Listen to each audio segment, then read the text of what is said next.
It's the PM show on CRN Digital Talk Radio, weekend edition. The star of our show, Fred Dreyer. Thank you so much. Welcome back to the show.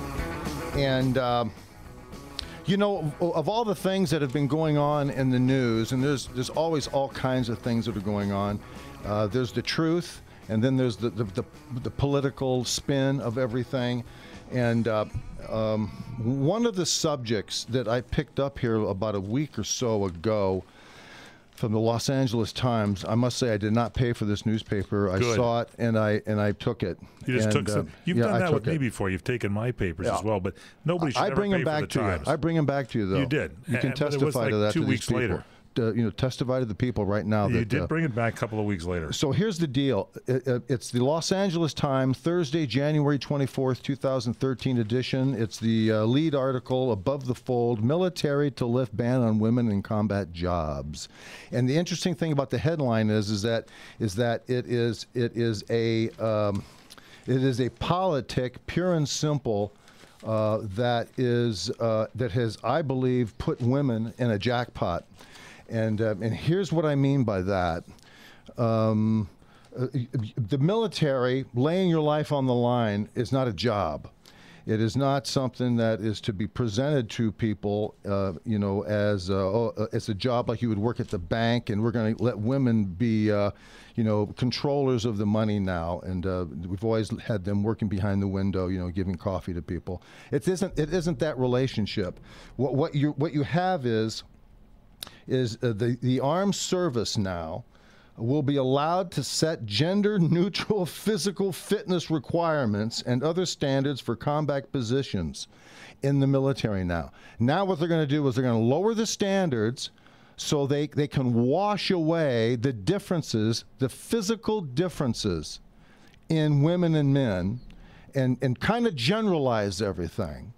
And then pander to a politic that I believe is so rotten and so failed that it is glaring and it is irresponsible. And you've got people like T-Rex McCain, a woman by the name of Susan Farrell, Nancy Duff Campbell, and certainly Leon Panetta, and all the Joint Chiefs of Staff who have signed off on this disaster.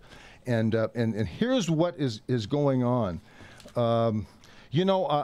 Many years ago, I was in Israel, and I was doing a movie over there, and I was there for about 3.5 months.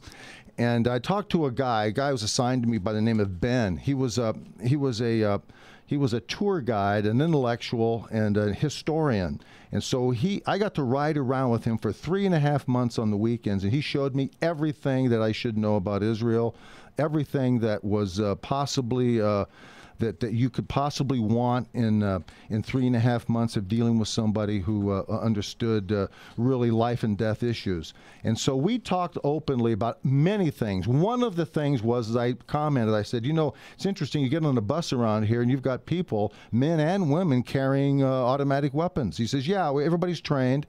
Everybody knows what to do. He says, we're in life and death situations. And he says, it's very difficult for us, very difficult for the Israeli people to have come to the truth of the matter that women must be in combat. And I said, well, what do you mean?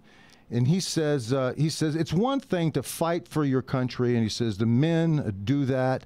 Women can take their roles, very important roles in doing that. But he says no Western civilization wants to voluntarily put women in harm's way to the point where they can be mutilated, blown, be sent home in pieces, killed, raped, and in this case, with what's going on today, to be put in harm's way and to be used as a political weapon against the home front, meaning it is not going to do anybody any good for the politic of what I call the uterus, the women's groups, the abortion groups, the people who have demanded that women are going to be equal whether men like it or not, and they're just going to legislate equality across the board at every frontier.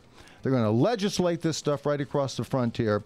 And what they're going to wind up doing is they're going to tell you, they're going to push their rights as women, as a gender, down your throat in the face of what is reasonable and what is factual and what is clearly a mistake. You do not want women coming home mutilated, and you don't want them put in harm's way. Now, when we come back, we're going to finish in on this, and there's a couple of things I want to read to you that is in this article that I think is very surprising and very disturbing. And it's just one more thing in the great grinding wheel of propaganda that I think we should know about. So stay right where you are. PM Show Weekend Edition with the one and only Fred Dreyer. His email address incoming@crni.net. Check him out on Facebook, facebook.com/The Real Fred Dreyer.